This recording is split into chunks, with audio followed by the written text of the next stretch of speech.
Es bien interesante lo que pasa en Rusia. Rusia hoy, a todas luces, no tiene nada que ver con lo que fue la Unión Soviética bajo la férula de un partido único y de las filosofías de Marx, con una economía centralizada y una serie de cosas que de alguna manera dividieron el mundo en la época de la Guerra Fría entre varios países acá, varios países allá. Hoy día Rusia, para todos los efectos prácticos, es un país con una sociedad bastante conservadora desde el punto de vista económico, con una idea, una imagen que el presidente Putin lo ha repetido varias veces, de alguna forma, mira, casi hasta se parece a Trump, eso de hacer a Estados Unidos grande de nuevo, y Putin con la idea, que la verbalizó varias veces en sus primeras campañas, de esta idea de recuperar esta suerte de imperio ruso grande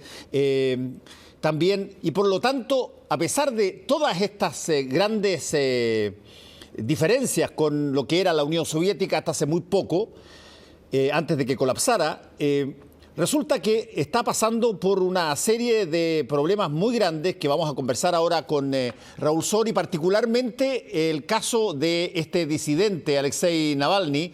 De alguna manera ha tocado una tecla que remeció buena parte de un poder tremendamente concentrado en términos autoritarios desde la presidencia central.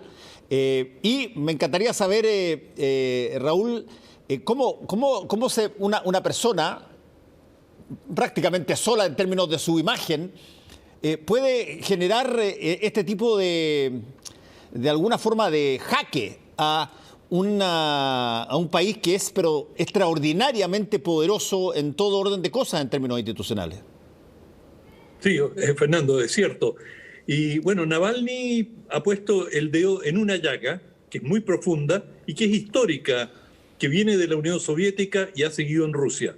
Y esa es la corrupción. Y él ha hecho una gran campaña contra la corrupción. Y bueno, los rusos saben exactamente de qué está hablando. Y esto ha tocado una tecla muy sensible. Y él ha hecho una serie de denuncias contra oligarcas, como se le llama en Rusia, a los que se han enriquecido enormemente a través de la industria petrolera y a través del control a veces legal y otras veces no tan legal, es decir, hay muchas operaciones bastante mafiosas entre estos oligarcas que algunos de ellos han destacado en Occidente, se han comprado grandes equipos de fútbol, es decir, son además relativamente exuberantes, no son discretos con la riqueza que han acumulado y que han acumulado de forma muy cuestionable y que, da la situación de ausencia de libertad de prensa, de una capacidad de fiscalización parlamentaria, ha permitido que se consolide un grupo importante, y cuando aparece una figura como Alexei Navalny, que denuncia y pone sobre el tapete este tema, naturalmente concita mucho interés. Pero fíjate, Navalny ya fue candidato, quiso ser candidato en el 2018 y le impidieron presentarse, pero sus fuerzas, sus partidarios, tuvieron relativamente poco éxito en términos electorales, pocos votos, independiente de las irregularidades que pueden haber tenido lugar. Navalny no cosechó un gran respaldo, ha logrado más a través de movilizaciones callejeras, principalmente en Moscú, y curiosamente un lugar donde él tenía mayor popularidad en términos electorales era Siberia. Y justamente el año pasado, en un viaje a Siberia, él aborda un avión y apenas comienza el vuelo siente unos dolores y comienza a gritar desesperado, y el piloto toma la decisión de aterrizar en la primera ciudad donde hay un aeropuerto, y lo bajan, se lo llevan en una ambulancia y rápidamente los médicos captan que él ha sido envenenado y que está al borde de la muerte, y le dan los primeros auxilios y finalmente lo mandan a Alemania, donde ha sido tratado en una serie de hospitales y donde logró reponerse después de haber estado al borde de la muerte. Y, por supuesto, los primeros sospechosos de este crimen, que es un estilo que ha usado el Kremlin en muchas oportunidades y con muchos opositores, es envenenarlos. Eso es un método que la KGB solía utilizar, ahora tiene otro nombre, tiene un nombre más moderno, pero ha sido el aparato de inteligencia soviético y después el ruso, el envenenamiento ha sido una constante. Pero, fíjate, Putin, enfrentado a la acusación de que fue el gobierno el que lo envenenó, responde, pero ¿por qué vamos a hacer nosotros eso? Si lo hubiésemos querido envenenar, bueno, lo hacemos en forma absolutamente discreta, es decir, él se manifestó más ofendido por la imputación de un asesinato que no tuvo éxito que por la propia acusación de que era capaz de asesinarlo. Pero fíjate que en esto tenemos experiencia en Chile. En el caso del asesinato en Washington de Orlando Letelier, también se dijo, pero ¿por qué? Nosotros no teníamos ninguna... La Junta Militar acá dijo, pero por favor, si nosotros lo hubiésemos querido matar, lo teníamos preso en Chile, lo hubiésemos matado cuando queríamos.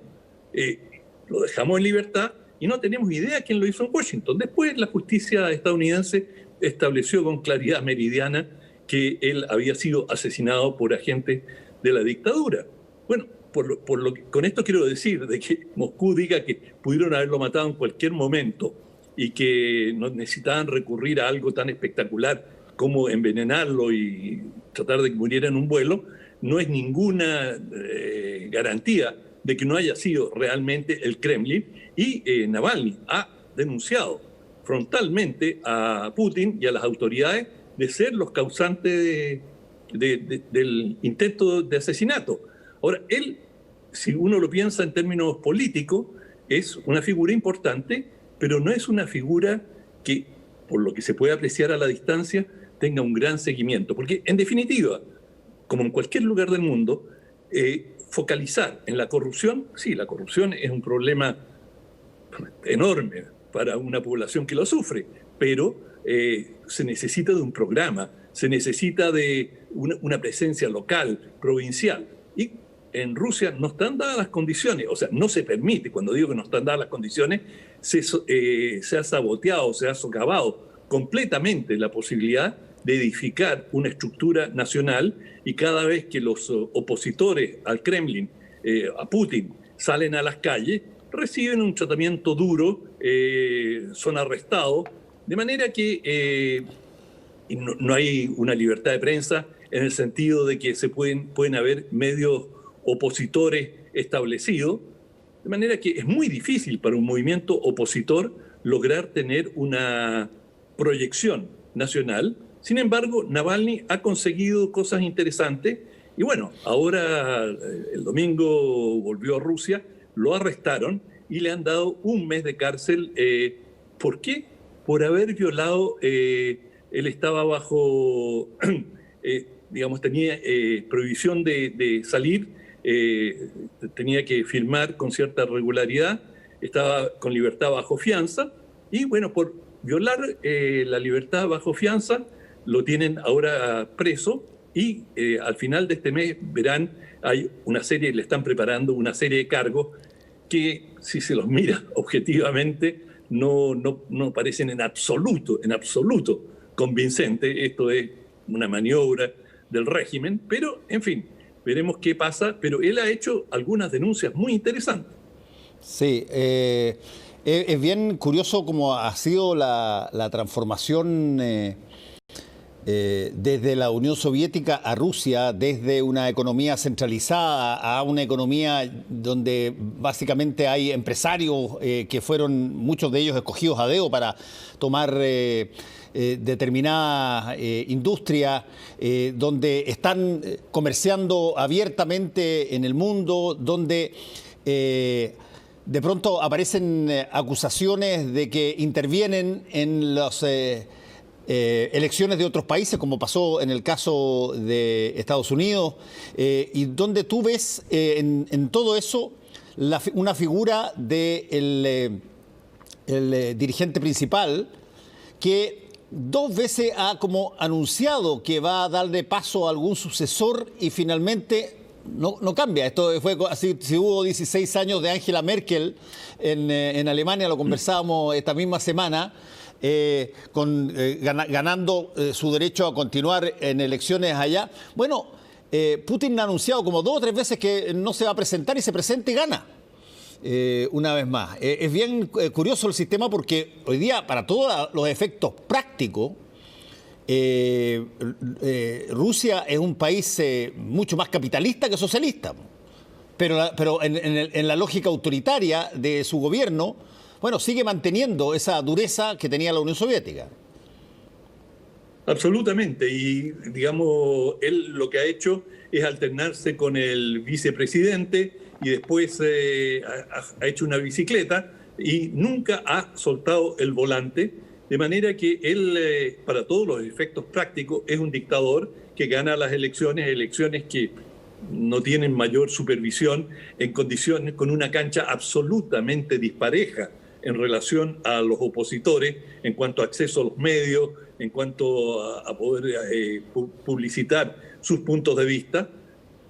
Pero pese a ello, es probable que Putin tenga, y así lo manifiestan las encuestas, y son encuestas no hechas por el gobierno ruso, tiene una alta popularidad, sí, claro, y ha logrado algunos éxitos muy importantes. Después de la crisis que sobrevino en Rusia, en Rusia, después de la caída de la Unión Soviética, él logró estabilizar el país que se estaba desmembrando y que estaba en una situación de virtual colapso. Y él logró enfrentar la crisis y darle un curso relativamente estable. Y la gente hasta cierto punto lo valora. Es muy difícil saber qué nivel de apoyo tiene, pero las encuestas señalan que si mañana hubiese elecciones libres, y eso siempre es una cosa muy relativa, sobre todo cuando estás en un país donde las encuestas también pueden ser influenciadas, pero Putin tiene una gran popularidad y probablemente en una elección libre, de acuerdo a las encuestas, él sería el ganador legítimo. Ahora, Navalny sacó unas imágenes impresionantes desde la cárcel y las difundió, en la que muestra un palacio, un palacete formidable que se ha construido Putin y que imágenes que pueden tener un impacto fuerte en Rusia, porque como vemos allí, con una enorme piscina, y es muy clásico de los dictadores construirse ese tipo de emplazamiento al máximo, pero al máximo lujo. Y bueno, vemos ahí el costo que tuvo ese palacio, que no tiene nada que envidiarle a lo de los nobles de la Edad Media en Europa. Y algo similar ocurrió en Oye, pero Turquía. Déjame hacerte una pregunta, Raúl. Navalny dice de que este palacio que acabamos de mostrar ahí es de Putin, el ser humano Vladimir Putin, o es un palacio que Putin hizo para, no sé, todos los futuros presidentes, o una cosa así, como un palacio de Versalles que era para el monarca o la autoridad? No, es un palacete institucional, pero está claro que, dada la condición de gobernante permanente de Putin, está destinado a él. Y haber invertido esta cantidad de más de $1.000 millones en un país donde hay enormes falencias es grotesco, francamente grotesco. De manera que esta denuncia, si se verifica, esto es una denuncia, no es un hecho, pero si se verifica que esto fue construido y que Putin es el principal benefactor de este palacete, que bajo ninguna circunstancia podría justificarse, como lo vemos ahí, es de un lujo está bonito, excesivo, absurdo, y bueno, que es muy clásico de los dictadores. También lo hizo el dictador, lo han hecho en Ucrania. A los dictadores parece que eso es parte de su naturaleza, querer construirse un pequeño paraíso, ¿no? Y ahí lo tenemos. Y bueno, esta denuncia de Navalny ciertamente no le va a facilitar la libertad. Vamos a seguir lo que pase ahí en Rusia con Alexei Navalny, Raúl. Vamos a tu libro. ¿De qué trata el libro de los jueves? Tengo un libro excepcional que se llama Libertador de América. El título es uno solo, ahí lo tenemos en pantalla, Bolívar, de María Arana. Un libro exquisito, grueso, más de cerca de 600 páginas, y extraordinariamente bien escrito. Esta señora Arana tiene una pluma privilegiada, es muy ameno, está muy bien narrado, es muy fluida la narración sobre un personaje tan controvertido como Bolívar. Yo he leído por lo menos media docena de libros sobre Simón Bolívar y está desde uno que escribió Carlos Marx, que se llama, un ensayo que se llama Bolívar y Ponte, en que trata a Bolívar, pero trapea el piso con Bolívar y dice, Bolívar apenas escuchaba el ruido de tropas españolas, volvía grupas y huía. Esa es la expresión exacta que usa Carlos Marx. ¿De dónde sacó la información? No lo sé, pero fue publicada en la Enciclopedia Británica en su tiempo, bueno, la antigua Enciclopedia Británica. Y hay una literatura enorme sobre Bolívar, incluyendo a García Márquez, que también escribió un libro muy cuidadoso en lo que él prologaba diciendo escribir sobre Bolívar, que es una figura enorme en la conciencia colectiva, especialmente de colombianos, venezolanos, es muy complicado. Es decir, hay una adhesión muy grande y es el padre de la patria, de manera que no es un tema fácil de abordar. Y María Arana lo hace en una forma extraordinaria. Está muy bien investigado, la cantidad de referencias es enorme y va paso por paso cómo Bolívar llega, que provenía de una de las familias más ricas de Venezuela, de Caracas, que tenía esclavos, era un privilegiado absoluto, cómo él evoluciona y se va convirtiendo en un independentista, en uno de los patriotas que aseguran la liberación de buena parte de Sudamérica del Imperio Español. Y a través de esta narración, María Arana, que tiene una gran capacidad de contextualizar. Ojalá muchos de los libros con los que estudiamos en el colegio tuvieran esa fluidez y esa capacidad de señalar, mientras tanto en Europa pasaba tal cosa con Napoleón, España tenía tales dificultades internas, y todo muy bien tejido, muy bien escrito, y cómo se va generando este personaje. Y ella, pese a que, bueno, como lo dice, es el libertador de América, es muy crítica de muchos de los episodios, uno en particular en que Bolívar es responsable de la muerte de más de 1.000 prisioneros españoles, su vacilación durante mucho tiempo frente a los mestizos y los esclavos, de incorporarlos a su ejército, cosa que finalmente hace y pasa a ser uno de los elementos centrales que le permiten la victoria, y la cantidad de batallas, reveses enormes que tiene Bolívar a lo largo de su vida, que no fue nada fácil. Como a nivel anecdótico, a Bolívar le decían culo de hierro.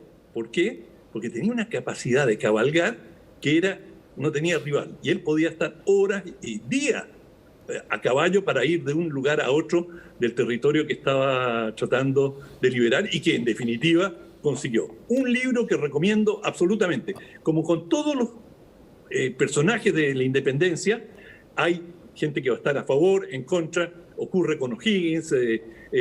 Por cierto, hay la gran disputa entre Miranda y Bolívar, y están los mirandistas y están los bolivarianos. En fin, como en toda la independencia de América Latina, hay distintas lecturas, pero esta es realmente muy, muy amena e interesante.